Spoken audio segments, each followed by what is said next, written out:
Assalamualaikum warahmatullahi wabarakatuh. Aku Syahrira Hilman Tias, NIM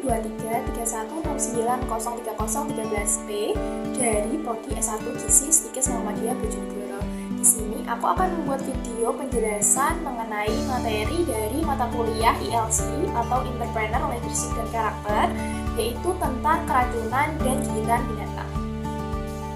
Dari materi yang akan saya sampaikan, yaitu keracunan dan gigitan binatang, ada dua pokok pembahasan. Yang pertama adalah tentang keracunan dan yang kedua adalah tentang gigitan binatang. Yang pertama saya akan menjelaskan tentang keracunan, dimulai dari definisinya, yaitu masuknya zat beracun ke dalam tubuh yang mengganggu kesehatan hingga menyebabkan kematian.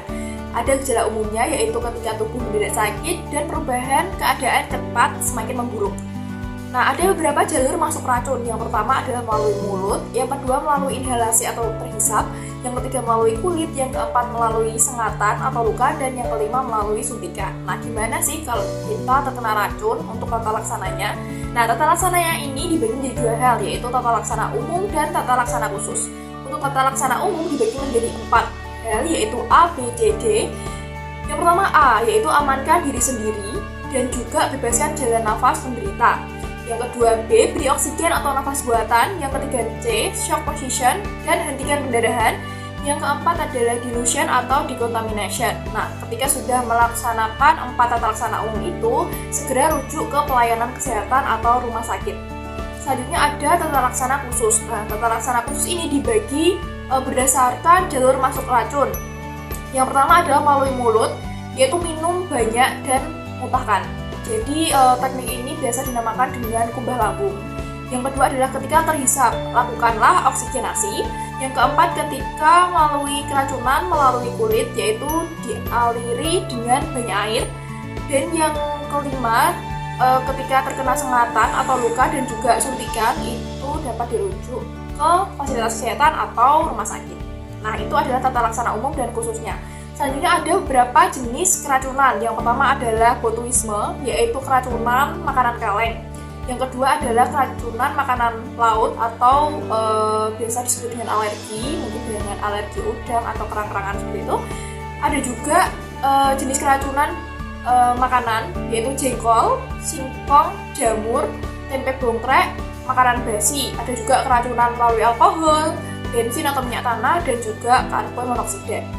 Nah, gimana gejala klinisnya? Gejala klinisnya dari beberapa jenis keracunan itu berbeda-beda sesuai dengan jenis racunnya. Gejalanya dapat berupa mual, muntah, diare, sesak nafas, dan lain-lain.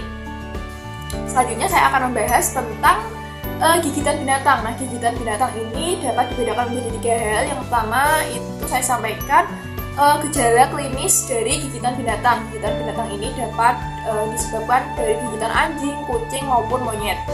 Gejala klinisnya berupa sakit kepala, demam, kejang, dan beresiko terkena rabies.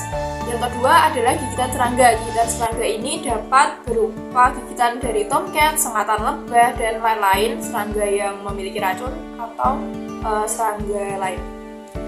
Yaitu gejala klinisnya bengkak, kemerahan, gatal, nyeri, menggigil, hingga shock.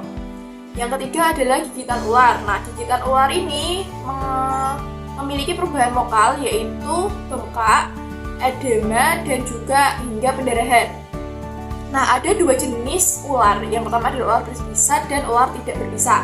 Nah, untuk ciri ular berbisa, yaitu pupilnya lonjong, kepalanya segi 4, taringnya kecil, dan dilipat. Contohnya seperti king cobra, ular laut, ular ruling, dan ular-ular berbisa lainnya. Untuk tata laksananya ada 4. Yang pertama adalah ABC support, yang kedua cross incisi dan juga mencuci luka atau cuci luka. Yang ketiga adalah tourniquet dan imobilisasi, dan yang keempat segera ke rumah sakit untuk diberikan serum bisa ular dan juga obat-obatan lainnya. Nah, itulah materi yang dapat saya sampaikan terkait dengan keracunan dan juga gigitan binatang. Kurang lebihnya saya mohon maaf. Saya akhiri. Wassalamualaikum warahmatullahi wabarakatuh.